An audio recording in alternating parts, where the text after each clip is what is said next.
नमस्कार दोस्तों, आप देख रहे हैं आर्यभट्ट टुडे संवाददाता रोहित के साथ। आज हम पहुंचे हैं हिसार शहर के हाउसिंग बोर्ड कॉलोनी मकान नंबर 1316 नज़दीक 15 सेक्टर में, जहां हुड्डा डिपार्टमेंट के उच्च अधिकारी, ड्यूटी मजिस्ट्रेट, तहसीलदार व काफ़ी बल में पुलिस तैनात है, जिसमें डीएसपी, महिला पुलिस भी यहाँ पर पहुँची हुई है।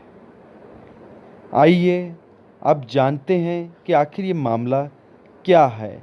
यहाँ के हुड्डा डिपार्टमेंट के अधिकारी व परिवार वालों से रूबरू होते हैं। क्या मामला है जो आज यहाँ पर आए हैं? ये हमारा हाउसिंग बोर्ड की प्रॉपर्टी है कि हमारे अलॉटी थे एक आरसी मैदान, तो उनके मकान के ऊपर किसी ने नाजायज़ कब्ज़ा किया हुआ था, रोशनी देवी ने। तो आरसी मैदान ने मकान को सरेंडर कर दिया हमारे पास, हम और हाउसिंग बोर्ड ने उसकी सारी पेमेंट जो उसने जमा करवाई हुई थी वो हमने हमारे नॉर्म्स के हिसाब से उसकी पेमेंट वापस कर दी। तो ये प्रॉपर्टी हाउसिंग बोर्ड की है। ये लोग लगभग 30 साल से इसके ऊपर नाजायज़ कब्जे थे। कोर्ट में जाते रहे, हर कोर्ट से ये सुप्रीम कोर्ट तक गए, ये लोग सुप्रीम कोर्ट तक ये लोग हारे। अब ये नाजायज़ कब्जा किए हुए थे, हमने इनको नोटिस दिया खाली करने का, तो हमारा जो पीएन नोटिस चिपकाने आया था उसके साथ भी मारपीट की, उसका मोबाइल छीन लिया, तो उसका भी हमने एफआईआर दर्ज करवाया है। तो और अब ये डीसी कोर्ट में मामला था, डीसी मैडम ने 11/9 में हाउसिंग बोर्ड की फेवर में फैसला दे दिया और इनकी जो अपील थी वो डिसमिस कर दी। तो अब हम मकान खाली करवाने आए हैं। हमने प्रशासन को पुलिस फोर्स और ड्यूटी मजिस्ट्रेट लगाने के लिए अपील की थी, तो ड्यूटी मजिस्ट्रेट लगे हुए हैं और फोर्स आई, हम मकान खाली करवा रहे, अपनी इन्वेंट्री बनवा रहे हैं। तो ये लोग आकर के, उनकी लड़की है रोशनी देवी की, सुमन, ये आकर के यहाँ पर जो है हमारे साथ दुर्व्यवहार कर रही है और अंदर इन्वेंट्री बनाने नहीं दे रही। और ये मकान के ताला जड़ के चले गए थे। जब हमने मकान खोल लिया तो ये लोग आए हैं और हमारे पास कोर्ट के आदेश हैं। इनके पास किसी तरह का कोई स्टे नहीं है, कोई और नहीं है। ये लोग सरकार की प्रॉपर्टी के ऊपर नाजायज़ कब्जे बनाए हुए लगभग 30 साल से। अपना नाम और रिपोर्ट कर दें। मैं Devkant Sharma, chief revenue officer E&A हूँ, इन्फोर्समेंट एंड ऑडिट। तो मकान खाली करवाना मेरी जिम्मेवारी बनती है। ठीक है। नाग जिलाधीश के आदेश अनुसार कब्जा कार्रवाई की कार्यवाही अमल में लाई है। नाम बता दो अपना। मेरा राकेश एसटी है। मालिक थे, इसके जो मालिक थे मकान, हमने उनसे किराए पे लिया था 27 साल पहले।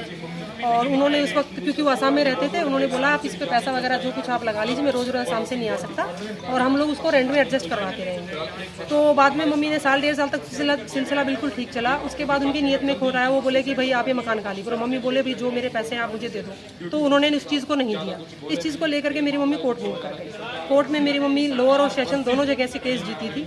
जब केस जीती और मकान मालिक को लगा कि मामला आपके हाथ से जाता नजर आ रहा है, तो उन्होंने हाउसिंग बोर्ड के साथ साठगांठ करके अपना पेमेंट खुद लेकर के अलग हो गए और हाउसिंग बोर्ड हमारे पीछे हाथ धो के पड़ गया मकान खाली कराने। आज 27 साल से इस मकान पे हमारा कब्जा है। मौजूदा पेंडिंग केस है जी कोर्ट के अंदर। सुप्रीम कोर्ट से हम लोग ऑर्डर लेकर के आए, वो भी हम लोगों के पास है, सब कुछ है। एक स्टे था हम लोगों का, वो स्टे खत्म हुआ, जिसके ऑर्डर हमारे पास कल शाम को आए थे और उसके एवज में मेरी मम्मी आज अपील करने के लिए गई हुई थी। मैं डॉक्टर के गई हुई थी। पीछे से सारी फोर्स लेकर के जबरदस्ती घर का ताला तोड़ करके घर के अंदर घुस गई है। ये बताइए क्या ये जायज़ है?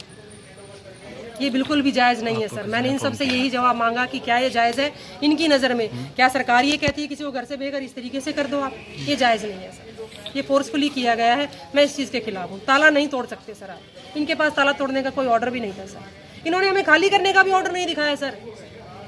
मैंने इनसे मांगा था कि आप ऑर्डर तो दो, बोले आप जाके कोर्ट से ऑर्डर ले आइए। ना मेरी मम्मी जो इस मकान की मालकिन है वो यहाँ मौजूद है, ना यहाँ कोई मौजूद है। फोर्सफुली ताला तोड़ के हर चीज़ को इन्होंने सील कर दिया। अभी ये फोन, आपका मकान जो था ये बंद था पहले? नहीं जी, नहीं बंद क्या था, रहते हैं इस मकान में हम लोग, आते जाते, मम्मी रहती है। नहीं, आज जब ये आए थे तब बंद था जी? हाँ जी, ताला लगे हुए थे। वहाँ का ताला लगा हुआ था, बाहर का ताला लगा हुआ। दोनों ताले तोड़े हैं डिपार्टमेंट ने, जबकि ताले तोड़ने की परमिशन नहीं देता महकमा। आपको बताया भी नहीं गया इसके लिए आज? नहीं जी, नहीं, कुछ नहीं बताया मुझे। तो नेबर्स का फोन आया है सिस्टर के पास कि आप कहाँ हो। मैंने कहा मैं डॉक्टर के गई हूँ। तो बोले कि आपके घर में जबरदस्ती ताला तोड़ के लोग घुस गए, पुलिस भी आई हुई। तो मैं वहाँ से वापस भागी हूँ जी।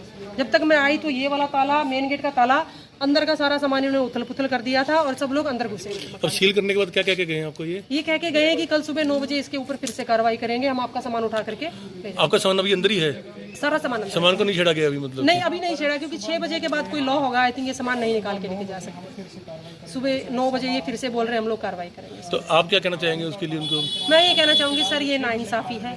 उस औरत ने 27 साल जो इस मकान में रही है, इसके ऊपर इतना पैसा लगाया है, इतना पैसा जो वो मकान मालिक खा के भाग गया, इस बात को कहीं ये कंसीडर नहीं कर रहे हैं। मेरी मम्मी ने इनको भी ऑफर दिया था कि भी 30 लाख आप मुझसे ले लो, मकान मेरे नाम कर दो, लेकिन उन्होंने वो भी बात नहीं सुनी। ये ज़बरदस्ती की गई है सरकार के द्वारा। इस तरीके से लोगों के साथ अगर सरकार काम करती है तो क्या हम सरकार को वोट दे करके यही उम्मीद करते हैं कि महकमा आएगा और इस तरीके से हमारे साथ ज़बरदस्ती करके चला जाएगा? क्या सरकार लोगों की कोई सुनवाई नहीं होती है? वो बुजुर्ग महिला है, वो सीनियर सिटीजन 80 साल की, उसको इन्होंने आपने निकाल के घर के बाहर कर दिया। ये तरीका ठीक नहीं है सर, इसके ऊपर कार्रवाई होनी चाहिए, आवाज़ उठनी चाहिए। क्या नाम है आपकी मदर का? मेरी मम्मी का नाम रोशनी है। आपका नाम? मेरा नाम सुमन है।